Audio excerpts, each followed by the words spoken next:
George Elton Mayo, nascido entre 1880 e 1949. Elton Mayo foi um cientista social australiano que é considerado o fundador das relações humanas, o qual se opôs aos princípios do trabalho de Taylor.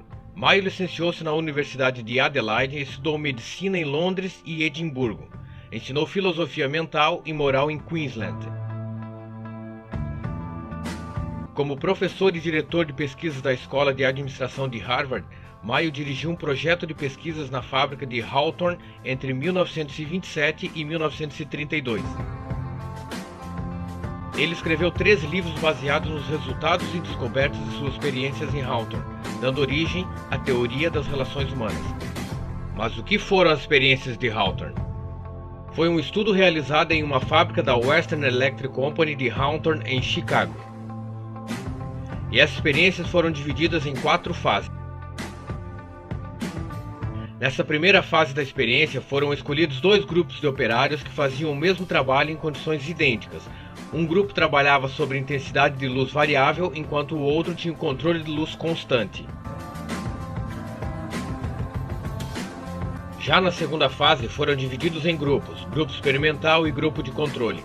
Possuíam supervisores e observadores. Essa fase foi dividida em 12 períodos.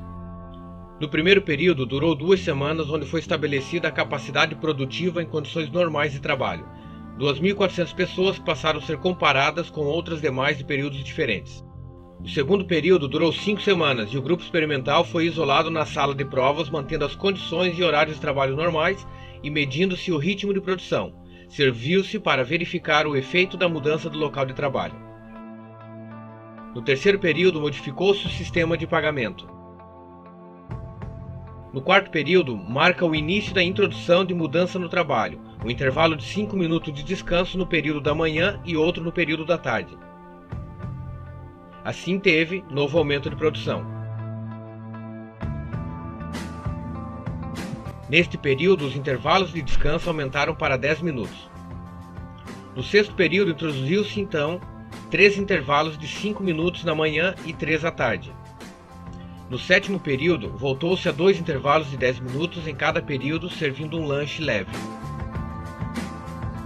No oitavo período, foram mantidas as mesmas condições do período anterior e o grupo experimental passou a trabalhar até 16h30 e não até às 17 horas, como o grupo de controle.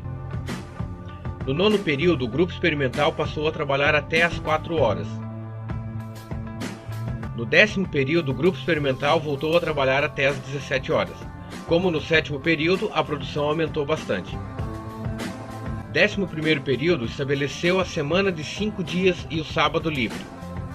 Nesse último período, voltou-se às mesmas condições do terceiro período, tirando todos os benefícios dados com assentamentos ao grupo. Esse período, último e decisivo, durou 12 semanas. Na terceira fase, preocupados com a diferença de atitudes entre as moças do grupo experimental e a dos grupos de controle, os pesquisadores se afastaram do objetivo inicial de verificar as condições físicas do trabalho e passaram a se fixar nos estudos das relações humanas no trabalho.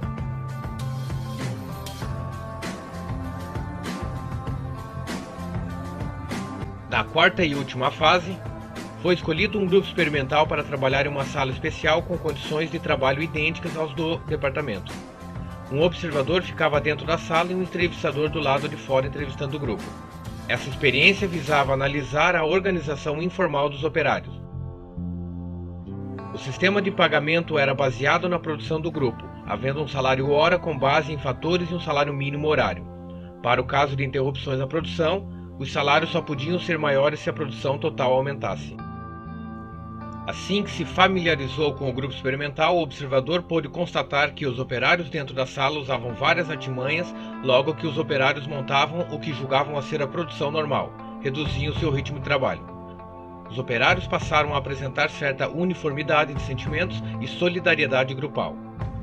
O grupo desenvolveu métodos para assegurar suas atitudes, considerando deletar um membro que prejudicasse algum companheiro e pressionando os mais rápidos para estabilizarem sua produção por meio de punições simbólicas, e essa fase permitiu o estudo das relações entre a organização informal do empregado e a organização formal da fábrica.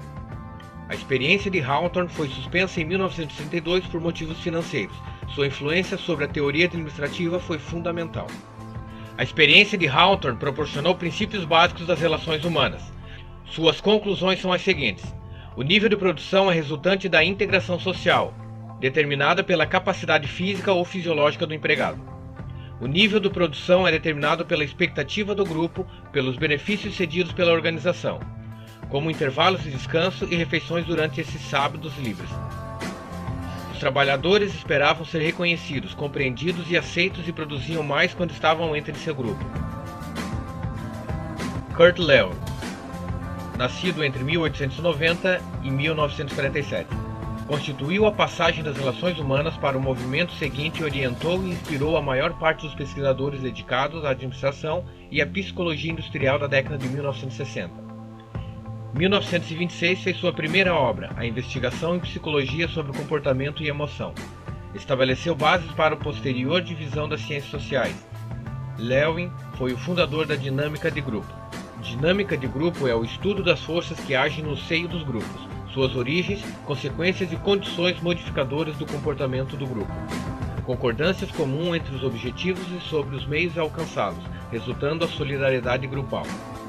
Lewin também criou a teoria de campo e a pesquisa. E o que é a teoria das relações humanas?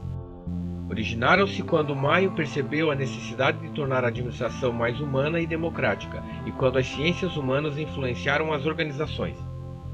E teve a seguinte conclusão: o funcionário é influenciado por suas necessidades e grupos.